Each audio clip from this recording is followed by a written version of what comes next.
اعوذ باللہ من الشیطان الرجیم بسم اللہ الرحمن الرحیم اللہم اجعلنا من الذین آمنوا وعملوا الصالحات وتواصوا بالحق وتواصوا بالصبر آمین یا رب العالمین۔ سب کو السلام علیکم ورحمۃ اللہ وبرکاتہ۔ اچھا، آج ہم نے سورۃ القارعہ پہ بات کرنی ہے انشاءاللہ، اور اس کو سمجھنے کی کوشش کریں گے۔ سورۃ القارعہ اور سورۃ التکاثر کے بارے میں بھی یہ آتا ہے کہ ہم ان دونوں صورتوں کو پیئر کی طرح سمجھ سکتے ہیں کہ یہ دونوں ایک طرح سے جوڑے ہیں، اور ان کے جو مضمون ہیں وہ آپس میں انٹر لنک کر رہے ہیں۔ سورۃ القارعہ میں ہم یہ دیکھیں گے کہ اللہ تعالیٰ قیامت اور آخرت کا تذکرہ کر رہے ہیں، اور اس کی ہولناکی کا، اور اس دن کیا کیفیت ہوگی لوگوں کی، اور وہ دن کتنا سخت ہوگا اس کا تذکرہ کر رہے ہیں۔ جبکہ جو سورۃ التکاثر ہے اس میں ہم یہ دیکھیں گے کہ وہ کون سی چیزیں ہیں، وہ کون سے اسباب ہیں، اور وہ کیا محرکات اور موٹیوز ہوتے ہیں کہ جو انسان کو اتنا زیادہ غافل کر دیتے ہیں کہ وہ اس القارعہ کے دن کو بھول جاتا ہے۔ تو ہم یہ محسوس کرتے ہیں کہ یہ دونوں صورتیں اور ان کے جو مضامین ہیں وہ کافی آپس میں لنک کرتے ہیں۔ تو ہم سورۃ القارعہ شروع کرتے ہیں۔ بسم اللہ الرحمن الرحیم۔ پہلی آیت ہے القارعہ، عظیم حادثہ۔ اب یہ جو قارعہ کا لفظ ہے یہ اصل میں قرع سے نکلا ہے، اور قرع کے معنی ہیں کسی چیز پر آپ اتنی زور سے ماریں کہ جس سے سخت آواز نکلے، یعنی بہت بہت زوردار آواز نکلے جو آپ کو ڈسٹرب کر دے۔ بہت ساری ایسی چیزیں ہوتی ہیں نا کہ جس کی آواز سے ہمیں بہت بے چینی ہوتی ہے، یا اگر کبھی ٹریفک کا شور بہت زیادہ ہو، اور وہ جو عموماً ہمارے یہاں جو سائلنسر نکال کے لوگوں کا رویہ ہے وہ آواز جیسے بہت زیادہ چبھتی ہے۔ برتن پہ اگر آپ کچھ چیز اسکریچ کریں اسٹیل کے برتن پہ تو وہ آواز بہت چبھتی ہے۔ تو یعنی ایسی دو چیزیں آپس میں جب ٹکرائیں تو ان سے جو سخت آواز نکلی ہے اس کو قرع کہتے ہیں۔ اور قارعہ سے مراد ہے ٹھونکنے والی یا کھٹکھٹانے والی۔ اور قارعہ کا لفظ بہت زیادہ بڑے حادثے کے لیے بھی بولا جاتا ہے یا بڑی آفت کے لیے، اور یہاں پر جو القارعہ کا لفظ ہے وہ قیامت کے لیے خاص استعمال ہوا ہے۔ اور القارعہ کا جو لفظ ہے وہ ٹف سچویشنز کے لیے بھی آتا ہے، کوئی مشکل حالات ہیں تو اس کے لیے بھی القارعہ کا لفظ استعمال کیا جاتا ہے۔ اور اس کے بارے میں ایک اور چیز یہ بھی آتی ہے کہ القارعہ سے مراد یہ ہے کہ یا وہ دن ایسا ہوگا، یا القارعہ وہ کیفیت ہے جب ہر چیز دوسری چیز سے ٹکرا رہی ہے، ٹھیک ہے، یعنی every thing is striking against every thing.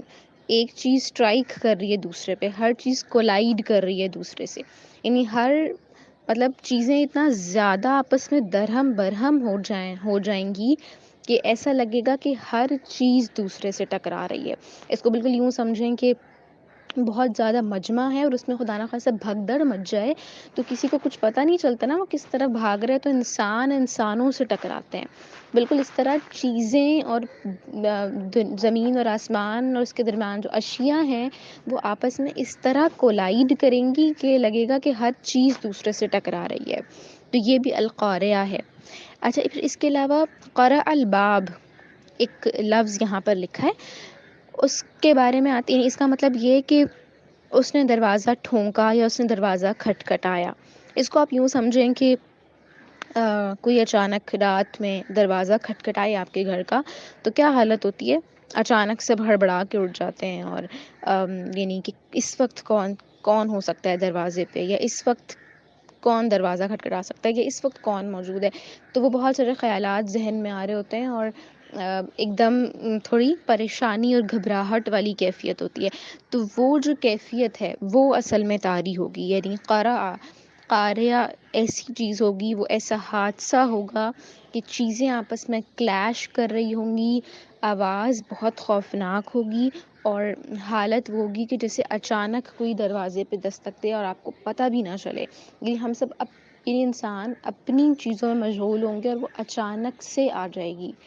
تو یہ القارعہ ہے۔ پھر دوسری آیت ہے مل قارعہ، ٹھیک ہے، کہ تو عظیم حادثہ کیا ہے، وہ عظیم حادثہ اب یہاں پر آپ سمجھیں کہ اللہ تعالیٰ ایک طرح سے یہ ہے مطلب سوال کر رہے ہیں اور پوچھ رہے ہیں کہ تمہیں کیا پتہ کہ کیا ہے وہ. اور جیسے ان دو آیات کو ہم ساتھ دیکھتے ہیں. القاریہ کے بعد جو دوسری اور تیسری آیت ہے مل قاریہ وما ادراک مل قاریہ. ٹھیک ہے، عظیم حادثہ کیا ہے وہ عظیم حادثہ، وما ادراک اور تم کیا جانو مل قاریہ کہ وہ عظیم حادثہ کیا ہے. اب یہ جو یہ اس کا مطلب یہ کہ اللہ تعالیٰ یہ الارم دے رہے ہیں کہ تمہیں جو لگتا ہے نا کہ وہ کوئی عام سا حادثہ ہوگا تو وہ کوئی عام حادثہ نہیں ہوگا. اس کو یوں سمجھیں کہ القاریہ کا جو لفظ ہے نا وہ اہل عرب جانتے تھے اور سمجھتے تھے کہ القاریہ کا مطلب کیا ہے. لیکن اللہ تعالیٰ جب یہ کہہ رہے ہیں نا کہ وما ادراک مل قاریہ کہ تم کیا جانو کہ وہ کیا عظیم حادثہ ہے اور وہ کیسا سخت دن ہوگا. اس کا مطلب یہ کہ اللہ تعالیٰ کی سمجھانا چاہ رہے ہیں کہ تم جو جانتے ہو نا وہ ٹھیک طرح سے نہیں جانتے. تمہیں اصل میں اس کی ریالٹی کا پتہ نہیں ہے، تمہیں اصل میں اس حقیقت کا ادراک ہی نہیں ہے. جب قرآن میں جس طرح سے اس کا ذکر آیا آپ یوں سمجھیں کہ بہت سارے الفاظ کی ہماری اپنی پرسیپشن اور انڈرسٹینڈنگ ہوتی ہے، لیکن جب ہم انہیں قرآن سے پڑھتے ہیں تو ہمیں بہت سے مختلف زاویہ اس کا سمجھ آتا ہے، ایک بالکل الگ ڈائمنشن میں وہ سمجھ آتی ہے اور آپ سمجھیں بالکل نئے معنی سمجھ آتے ہیں. تو بالکل یہ چیزیں جو اللہ تعالیٰ ان سے کہہ رہے ہیں کہ وما ادراک مل قاریہ کہ تم کیا جانو کہ وہ عظیم حادثہ ہے، یعنی تم جو سمجھتے ہو کہ وہ کوئی قاریہ ہوگا، وہ کوئی حادثہ ہوگا، تو اللہ تعالیٰ اس پہ ایمفسائز کر رہے ہیں کہ وہ کسی اور طرح کی قاریہ نہیں ہوگی. تمہیں کیا پتا، تم تو اسے محسوس بھی نہیں کر سکتے کہ وہ کتنا عظیم حادثہ ہوگا. مطلب آپ جب کسی کو کسی چیز پہ ایمفسائز کرتے ہیں، کسی چیز کی شدت کو کسی کو سمجھانا چاہتے ہیں تو آپ اس سے کہتے ہیں نا کہ تمہیں کیا پتا کہ وہ کتنی زبردست قسم کی چیز ہے، تم تو سوچ ہی نہیں سکتے یا تمہاری تو سوچ بھی نہیں جا سکتی وہاں پہ. تو ہم ایمفسائز کرنے کے لیے یہ الفاظ استعمال کرتے ہیں. تو بالکل یہ انداز اللہ تعالیٰ کہ تم کیا جانو کہ وہ القاریہ کیا ہے. پھر اس کے بعد جو چوتھی آیت ہے یوم یکون الناس کالفراش المبثوث، وہ دن جب لوگ کالفراش المبثوث بکھرے ہوئے پروانوں کی طرح ہوں گے. ٹھیک ہے، اچھا یہاں پر جو الفراش ہے یہ بکھرے ہوئے پتنگوں کے لیے آتا ہے، بگز جسے آپ کہتے ہیں ان کے لیے آتا ہے. اور یہاں پر چونکہ بہت سارے لوگوں کا ذکر ہے، یعنی اس وقت کلیکٹیولی لوگوں کی یہ حالت ہوگی کہ وہ بکھرے ہوئے پروانوں یا پتنگوں کی طرح ہوں گے. اس لیے یہاں پہ ہم دیکھ رہے ہیں کہ یوم یکون الناس کا لفظ استعمال ہوا ہے کہ سارے لوگ جو ہیں وہ ان کی حالت ایسی ہوگی کہ وہ جیسے بکھرے ہوئے پروانے ہیں اور وہ ادھر سے ادھر اڑے چلے جاتے ہیں، یا ان کی حالت جو ہے وہ ایک جسے کسی کو شوق لگتا ہے نا اور وہ بھاگا چلا جاتا ہے، نفسا نفسی کا عالم ہوتا ہے، ہر شخص کو اپنی فکر ہوتی ہے، یہ بالکل وہ والی چیز ہوگی جسے اللہ تعالیٰ سورۃ العبس میں بھی فرماتے ہیں نا کہ یوم یفر المرء من اخیہ وامہ وابیہ وصاحبتہ وبنیہ، یعنی کہ وہ دن ہوگا کہ جب کسی دوست کو اور ماں اور بیٹے کو مطلب کسی کو کسی کی پرواہ نہیں ہوگی اور ہر کسی کو صرف اپنی فکر ہوگی. تو یہ وہ دن ہوگا کہ لوگ بکھرے چلے جا رہے ہوں گے اور سب منتشر ہو جائیں گے اور ہر کسی کو صرف اپنے اعمال کی فکر ہوگی اور اسے صرف یہ نہیں جو نفسا نفسی کہتے ہیں نا کہ اسے وہ انسان اپنے گھر والوں سے اور اپنے بیٹے اور اپنے اولاد اور اپنے بیوی اور اپنے ماں باپ سے بھی دور بھاگے گا. کیوں؟ کیونکہ اسے صرف یہ فکر ہوگی کہ میرا اعمال نامہ مطلب میرا کیا حال ہوگا. اور یہ جو جیسے یہ جو مبثوث لفظ ہے یہ اصل میں بثا سے نکلا ہے اور بثا کا مطلب ہے متفرق کرنا یا جسے کہتے ہیں کہ بالکل ڈویژن کر دینا، ڈسٹنکشن ہونا. جیسے آپ نے دیکھا نا پروانوں کو کہ وہ جب روشنی پر آتے ہیں تو کیسے بالکل دیوانوں کی طرح ادھر ادھر منتشر ہوتے ہیں، بکھرے چلے جا رہے ہوتے ہیں، ادھر ادھر اڑے چلے جا رہے ہوتے ہیں. تو جو وہ پروانوں کی حالت ہوتی ہے وہ حالت ہوگی. کہ ہم بہت سارے ہوں گے، یعنی قیامت کے دن بہت بڑی گیدرنگ ہوگی، بہت زیادہ لوگ ہوں گے. آپ خود سوچیں کہ آدم علیہ السلام کے زمانے سے لے کر قیامت تک جتنے بھی لوگ آئے ہوں گے وہ سب وہاں موجود ہوں گے. ایک بہت بڑا مجمع ہوگا، بہت بڑی گیدرنگ ہوگی. پھر بھی ہم اپنی ذات میں تنہا ہوں گے، ہم اکیلے ہوں گے اور ہم ایک دوسرے سے جدا ہو جائیں گے، اور ہمیں اپنے ساتھ کی کوئی فکر نہیں ہوگی، صرف اس کی ہوگی کہ میرا نام اعمال مجھے کس ہاتھ میں دیا جاتا ہے. اللہ تعالیٰ ہمیں اس دن کی سختی سے بچائیں، آمین. اچھا، پھر ہم آیت نمبر 5 پہ آئیں. وَتَكُونُ الْجِبَالُ كَالْعِهْنِ الْمَنْفُوشِ. وَتَكُونُ الْجِبَالُ، اور پہاڑ، كَالْعِهْنِ الْمَنْفُوشِ، رنگ برنگ کے دھنکے ہوئے اون کی طرح ہوں گے. اب یہ جو کَالْعِهْن ہے یہاں پر، اس کے بارے میں یہ آتا ہے کہ عہن ایسی اون کو یا وول کو کہتے ہیں جو جس کو پینٹ رنگ کر اور کاٹنے کے، یعنی اس کو بالکل تیار ہوتی ہے وہ، ٹھیک ہے. اس کو جیسے رنگتے ہیں نا اون کو، تو وہ ہوا ہوتا ہے، اب اسے وہ بالکل ریڈی ہوتی ہے، یا ڈفرینٹ ٹیکسچرز اس پہ ہوتے ہیں، اس کو بھی عہن کہتے ہیں. تو جب وہ تیار ہو جاتی ہے، سب کچھ اس کا ریڈی ہوتا ہے، تو اس کی جو اون ہوتی ہے وہ اس کا ریشہ الگ الگ ہوتا ہے. تو اس لیے یہاں پہ استعمال کیا ہے کہ وہ پہاڑ دھنکے ہوئے اون کی طرح ہوں گے. مطلب جس طرح اون بکھری چلی جاتی ہے، جس طرح وہ پراگندہ ہو جاتی ہے، بالکل علیحدہ علیحدہ ہوتی ہے، وہی حال پہاڑوں کا ہوگا. مطلب آپ یہ پہاڑوں کو اگر ہم تصور کریں تو ہمیں یہ سمجھ آتی ہے نا کہ پہاڑ کتنے جائنٹ ہوتے ہیں اور وہ اپنی جگہ کتنی مضبوطی سے جمے ہوئے ہوتے ہیں. اور اگر آپ نے پہاڑوں کو دیکھا ہو تو آپ محسوس کریں گے کہ ان کو دیکھ کر ایک خوف طاری ہوتا ہے، ان کو دیکھ کے ایک ہیبت طاری ہوتی ہے، اور اللہ تعالیٰ کی قدرت کا احساس ہوتا ہے کہ اللہ تعالیٰ نے کیسی شے بنائی ہے. اور وہ بالکل گڑے ہوئے ہیں زمین میں، اور وہ اتنے بڑے بڑے ہیں، اور ان مطلب وہ دور سے ہی نظر آتے ہیں تو ان کی ہیبت طاری ہوتی ہے. تو ان کا حال قیامت کے دن یہ ہوگا کہ وہ یعنی جس سے اون ہے اس کی طرح، وول کی طرح وہ بکھری ہوئی ہوگی، یعنی بکھرے ہوئے ہوں گے. تو یعنی اس دن کی سختی ایسی ہوگی کہ سب چیزیں بکھر جائیں گی اور اپنی اصل حالت ان کی ختم ہو جائے گی. پھر اس کے بعد جو 6 آیت ہے، اب اس سے پہلے تک، یعنی یہاں تک جو ہے وَتَكُونُ الْجِبَالُ كَالْعِهْنِ الْمَنْفُوشِ، یہاں تک قیامت کے پہلے مرحلے کا ذکر تھا. اب اس کے بعد دوسرا مرحلہ شروع ہو رہا ہے. تو آیت نمبر 6 کیا ہے؟ فَأَمَّا مَنْ ثَقُلَتْ مَوَازِينُهُ. فَأَمَّا مَنْ ثَقُلَتْ مَوَازِينُهُ، پھر جس کے پلڑے بھاری ہوں گے، فَهُوَ فِي عِيشَةٍ رَاضِيَةٍ، وہ دل پسند عیش میں ہوگا.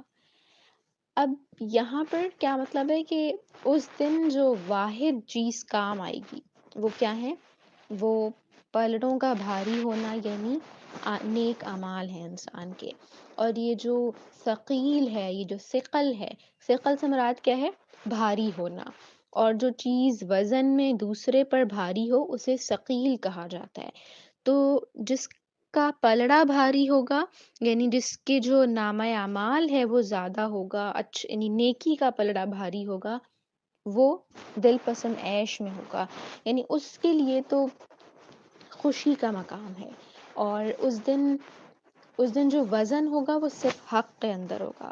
یعنی آپ سمجھیں کہ یہاں سے وہ مرحلہ شروع ہو رہا ہے جب لوگوں کو دوبارہ زندہ کر کر اللہ تعالیٰ کی عدالت میں پیش کیا جائے گا، اور ہمارے نامہ اعمال ہمارے سامنے پیش کیے جائیں گے. اور ہمیں یہ پتہ چلے گا کہ ہر چیز اللہ تعالیٰ نے سامنے لا کر رکھ دی ہے. ہر چیز اور ہر عمل جو دنیا میں ہم نے کیا تھا، ہم نے یہ سب کچھ پچھلی صورتوں میں ڈسکس کیا تھا نا کہ ایک فلم کی طرح ہر چیز سامنے آ جائے گی. اور اللہ تعالیٰ نے انصاف کے تقاضوں کو پورا کرنے کے لیے کرامن کاتبین بٹھائے ہیں جو ہمارا ہر عمل ریکارڈ کر رہے ہیں. ہمارا جسم اس دن گواہی دے گا. ہم نے پڑھا تھا کہ زمین اپنا سب کچھ اگل دے گی جب انسان یہ کہے گا کہ وہ جو ہم نے پچھلی صورت میں پڑھا تھا نا کہ وہ یہ کہے گا کہ اس کو کیا ہو رہا ہے. یعنی زمین جب سب کچھ اگل دے گی تو وہ حیران ہوگا اور وہ ایک شوق کی حالت میں ہوگا. تو زمین پر رہتے ہوئے ہم نے جتنے عمل اور جو کچھ کام کیے، زمین اس کی شاہد اور زمین اس کی گواہ بن جائے گی. اور پھر ہم نے پڑھا تھا کہ بِأَنَّ رَبَّكَ أَوْحَىٰ لَهَا، کہ اس کے رب نے اسے ایسا کرنے کا حکم دیا ہوگا. تو یعنی وہ اس کو بھی اللہ تعالیٰ نے گواہ بنایا ہے. تو ہر عمل کیا ہوگا سامنے آ جائے گا، اور پھر جس کا نامہ اعمال اس کے سیدھے ہاتھ میں دیا جائے گا. اس کے بارے میں بھی آتا ہے نا کہ وہ خوشی خوشی اپنے گھر والوں کی طرف پلٹے گا. کیوں؟ کیونکہ اسے یہ خوشی ہوگی کہ میں اصل میں وہاں کامیاب ہو گیا. اور اصل کامیابی کا تصور ہی یہ ہے. مطلب یہ تصور سمجھنا ضروری ہے کہ جو خوشی ہے، جو اصل عیش ہے، وہ تو آخرت کا عیش ہے. پھر اس کے بعد جو 8ویں اور 9ویں آیت ہے کہ وَأَمَّا مَنْ خَفَّتْ مَوَازِينُهُ، اور جس کے پلڑے ہلکے ہوں گے، فَأُمُّهُ هَاوِيَةٌ، اس کی جائے قرار گہری کھائی ہوگی. اب دوسرے قسم کے لوگ ہیں الخفیف. یہ جو ہے نا خفت موازین، تو یہ خفیف سے ہے، یعنی ہلکا ہونا. کوئی چیز وزن میں ہلکی ہو تو وہ خفیف ہے. یعنی جن کے نامہ اعمال میں برائیاں اور بدی اور گناہ زیادہ ہوں گے تو ان کا جو پلڑا ہے بدی کا وہ بھاری ہوگا، اور یعنی نیکی کا پلڑا ہلکا ہوگا. ان کے بارے میں کیا ہے؟ فَأُمُّهُ هَاوِيَةٌ، کہ اس کی جائے قرار گہری کھائی ہوگی. اچھا، یہ جو ہے یہ اصل میں سے نکلا ہے، جس کو آپ یہ بھی کہہ سکتے ہیں کہ یعنی ماں کے معنوں میں استعمال ہوتا ہے، لیکن یہاں پر یہ ٹھکانے کے لیے استعمال ہوا ہے کہ ان کا جو اصل میں ٹھکانہ ہے، یا اس کو آپ ماں سے یوں سمجھیں کہ جیسے ماں کی گود بچے کا ٹھکانہ ہوتی ہے، اور وہ وہاں پر آ کر سکون محسوس کرتا ہے، اور اسے لگتا ہے کہ یہی اصل میں یعنی وہ جو ایک ممتا کا احساس ہوتا ہے. تو یہاں پر اہل جہنم کے لیے جہنم کو کہا ہے کہ وہ ان کی گود ہوگی. اور اللہ تعالیٰ ہمیں اس سختی سے اور اس آگ سے محفوظ رکھیں کہ جن کا ٹھکانہ ہی الٹیمیٹلی وہ ہوگا، اور جہاں پر موت نہیں آئے گی، اور صرف یعنی انسان ہمیشہ وہیں پر رہے گا. تو یہ اصل میں ہے. اور ہاویہ کیا ہے؟ ہاویہ اصل میں الہوی کیوں کہتے ہیں کہ اونچی جگہ سے نیچی جگہ گرنے کو، یعنی کسی ایسے گہرے گھڑے کے لیے بھی بولا جاتا ہے جس میں کوئی چیز گر جائے، اسے بھی ہوی کیوں کہتے ہیں. اور اسی طرح الہوا نفسانی خواہشات کو کہا جاتا ہے کہ انسان اگر نفسانی خواہشات کی طرف مائل ہونے لگے اور اس کا نفس وہ اپنے نفس کے ہاتھوں مجبور ہو کر غلط کام کرتا چلا جائے، تو انسان جو اشرف المخلوقات پر فائز ہوتا ہے وہ پستی میں گرتا چلا جاتا ہے، یہاں تک کہ وہ بالکل ارذل ہو جاتا ہے. جیسے ہم نے پڑھا تھا نا کہ اللہ تعالیٰ نے انسان کو احسن تقویم پر پیدا کیا ہے، لیکن جب وہ برائیاں کرتا چلا جاتا ہے تو ثم رددناہ اسفل سافلین، تو وہ اسفل سافلین میں جا گرتا ہے، یعنی وہ سب سے برا ہو جاتا ہے. تو یہ اصل میں کیا ہے؟ ہاویہ. کہ جہنم کو ہاویہ کیوں کہا ہے؟ کیونکہ وہ بہت گہری ہوگی، اتنی گہری ہوگی کہ اس میں اوپر سے اہل جہنم اس میں پھینکے جائیں گے. تو یہ اصل میں جہنم کا تذکرہ ہے کہ وہ کتنی زیادہ گہری ہوگی، اور اس کی آگ کتنی بھڑکتی ہوئی ہوگی، جس کے بارے میں یہ آتا ہے کہ جو دنیا کی آگ ہے اس کو آپ 70 ٹائمز ملٹیپلائی کر دیں تو وہ اتنی زیادہ بھڑکائی ہوئی آگ ہوگی. پھر اس کے بعد ایک بات یہاں پر یہ بھی سمجھنی چاہیے کہ آخرت میں جو ہمارے اعمال ہیں وہ ان کا وزن ہوگا، یہ وہ تولے جائیں گے، ان کو گنا نہیں جائے گا کہ اس نے اتنی نمازیں پڑھی تھیں اور اس نے اتنے نوافل پڑھے تھے. وہاں یعنی ہم دنیا میں تو یہ فیصلہ کر سکتے ہیں، جیسے آپ کے جب ایگزامز ہوتے ہیں، آپ کا جب رزلٹ آتا ہے تو ظاہر ہے جس کے for example multiple choice questions ہیں، MCQs ہیں، تو جس کے جتنے ٹھیک ہوں گے اس کا اتنا رزلٹ ٹھیک آ جائے گا. یا آپ لوگ جیسے کوسچن آنسرز لکھتے ہیں اور اس کی مارکنگ کرتے ہیں، لیکن ٹیچر کو یا چیک کرنے والے کو یہ نہیں پتا کہ اس نے کون سا سوال چیٹنگ کر کے پاس کیا ہے اور کون سا سوال اس نے خود حل کیا ہے. تو وہ ظاہری بنیاد پر مارکنگ کرتا ہے اور انسان اتنا ہی کر سکتا ہے. لیکن آخرت میں کیا ہے؟ آخرت میں بالکل الگ طرح سے حساب کتاب ہوگا. وہاں پر اعمال کے پیچھے جو موٹیوز ہیں، جو نیتیں ہیں، جو جو بندہ حنیف اور اخلاص کے ساتھ جس نے وہ کام کیے ہیں، تو وہ جو نیتیں ہیں وہ جانچی جائیں گی. وہ جو موٹیو ہے، جو اس عمل کا محرک بنا تھا، وہ جانچا جائے گا اور اس کی بنیاد پر فیصلہ ہوگا. اور بہت سارے ایسے اعمال جو بظاہر اعمال تو بہت اچھے تھے، لیکن ان کے پیچھے ریا تھا، ان کے پیچھے دکھاوا تھا، تو اللہ تعالیٰ ان کو ضائع کر دیں گے. اور وہ سب یعنی اس بات سے ڈر لگتا ہے کہ ہمارے اعمال ضائع ہو، یعنی بہت ساری نیکیاں جو ہم سمجھتے ہیں وہ ضائع ہو جائیں گی. جسے اللہ تعالیٰ سورہ کہف میں فرماتے ہیں نا کہ قُلْ هَلْ نُنَبِّئُكُم بِالْأَخْسَرِينَ أَعْمَالًا الَّذِينَ ضَلَّ سَعْيُهُمْ فِي الْحَيَاةِ الدُّنْيَا وَهُمْ يَحْسَبُونَ أَنَّهُمْ يُحْسِنُونَ صُنْعًا. کیا میں تمہیں بتاؤں کہ اپنے اعمال میں سب سے زیادہ ناکام اور نامراد کون ہے؟ کہ وہ جو دنیا میں جن کی جتنی صحیح انہوں نے کی اور کوشش کی، وہ یہ سمجھتے رہے کہ یہ ٹھیک ہے، لیکن ان کے وہ سب اعمال ضائع ہو جائیں گے. تو اس سے اتنا زیادہ خوف آتا ہے کہ ہم کہیں ایسا تو نہیں ہے کہ ہم بہت سارے اعمال نیکی سمجھ کے کر رہے ہوں، لیکن وہ حقیقت میں نیکی نہ ہوں، کہ اس میں نیتوں میں کھوٹ ہو، یا وہ سنت کے مطابق نہ ہوں، یا وہ کسی کو دکھانے کے لیے ہوں، یا وہ کسی اور کے خوشنودی کے لیے ہوں. تو اس لیے بہت ضروری ہے کہ ہم ہر وقت اپنی نیتوں کی تذکیر کرتے رہیں، کہ ہر وقت ہم اپنے آپ کو یہ ریمائنڈ کرواتے رہیں کہ یہ جو عمل ہے وہ اللہ تعالیٰ کے لیے ہے. جیسے وہ ایک بڑی اچھی سی مثال مجھے اس میں سمجھ آتی ہے کہ جس طرح جو پلیئر ہوتا ہے نا، کرکٹ پلیئر ہے یا ہاکی پلیئر ہے، تو دنیا میں کیا ہوتا ہے، فیصلہ کس بنیاد پر ہوتا ہے کہ کس نے کتنے گولز کیے ہیں، کس نے کتنے رنز بنائے ہیں. ٹھیک ہے، لیکن آخرت میں جو فیصلے ہوں گے وہ اس پر بھی ہوں گے کہ کس نے کتنی کوشش کی تھی، کس نے کتنی زیادہ جان ماری تھی.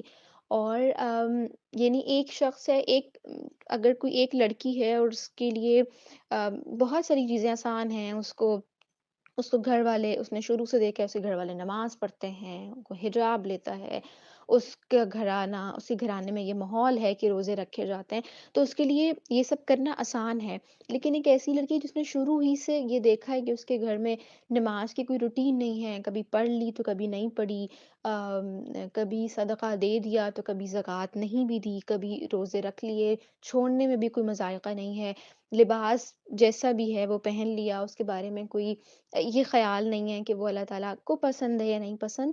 تو جب وہ کوشش کرے گی اور جب اسے سمجھ آئے گی کہ دین اصل میں کیا ہے، یا نمازیں کیسے پڑھنی چاہیے، یا لباس کیسا ہونا چاہیے، تو وہ جو اسٹرگل کرے گی وہ بے شک تھوڑی ہوگی اور وہ کم ہوگی. ہو سکتا ہے اس نے بہت نوافل ادا نہ کیے ہوں، ہو سکتا ہے اس نے بہت زیادہ صدقات نہ کیے ہوں، یا اس کا لباس بہت زیادہ اس معیار کا نہ ہو، لیکن وہ جو اپنے گھر والوں سے الگ الگ، مطلب یہ کہ اس نے جو کچھ دیکھا اس سے الگ کرنے کی کوشش کرے گی، اور وہ جو اسٹرگل اس کی ہوگی، تو اس پہ اس کا اجر اس حساب سے ہوگا.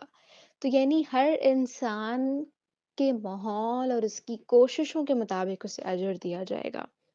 پھر اس کے بعد جو آخر کی دو آیات ہیں، وَمَا أَدْرَاكَ مَا هِيَ، کہ اور تمہیں کیا خبر کہ وہ کیا چیز ہے، یعنی وہ کیسی گہری کھائی ہے. نارن حامیہ، یعنی بھڑکتی ہوئی آگ. اچھا، یہ جو ادراکا کا لفظ ہے یہ بھی پہلے بھی آیا تھا نا، وما ادراک ما القاریہ. تو اس کے بارے میں ایک بات یہ بھی ہے کہ یہ لفظ جب بھی آتا ہے ادراکا، تو یعنی تم کیا جانو، تو اللہ تعالیٰ آگے اس کو آنسر بھی کرتے ہیں. یعنی ایک اور لفظ ہے یدری کا، تو جب یدری کا قرآن میں آتا ہے تو اللہ تعالیٰ اس کو آگے چھوڑتے ہیں، مطلب اس کو آنسر نہیں کرتے، صرف ایک سوال چھوڑتے ہیں. لیکن جب ادرا کا آتا ہے تو ہم دیکھتے ہیں کہ آگے اللہ تعالیٰ اس کو آنسر بھی کرتے ہیں، جیسے یہاں پر کہا کہ وما ادرا کا مل ماہیا، کہ تمہیں کیا خبر کہ وہ کیا شے ہے، نارن حامیہ، بھڑکتی ہوئی آگ، یعنی یہ کہ وہ محض گہری کھائی نہیں ہوگی کہ بس ایک گہری کھائی ہے جس کے اوپر اوپر سے سب کچھ ڈال دیا گیا، بلکہ حامیہ کا جو مطلب ہے نا، یعنی یہ حمیو الحمیو سے نکلا ہے، یعنی ایسی حرارت اور ایسی گرمی جو جیسے آگ سورج سے جتنی گرمی نکلتی ہے نا، اس کو یہ کہا جاتا ہے حامیہ۔ اور یعنی وہ جو ہیٹ پروڈیوس ہوتی ہے اتنی زیادہ، تو یعنی وہ جو جہنم ہے وہ محض گہری کھائی نہیں ہوگی، بلکہ وہ ایسی گہری کھائی ہوگی جو بھڑکتی ہوئی آگ سے بھری ہوئی ہوگی، جس کے اندر آگ کے شعلے بھڑک رہے ہوں گے۔ تو یہ اصل میں نارن حامیہ ہے۔ تو اللہ تعالیٰ سے اللہم اجرنا من النار والی دعا بہت زیادہ کرنی چاہیے، اور اسی دعا کے ساتھ اس کو ہم ختم کرتے ہیں کہ اللہ تعالیٰ ہمیں اس جہنم کی آگ سے اور اس کی تپش سے محفوظ رکھیں، اور ہمیں ایسے کام کرنے سے اور ایسے شرور سے اور ایسے گناہوں سے بھی دور رکھیں جو جہنم میں لے جانے کا سبب بنیں گے۔ آمین یا رب العالمین۔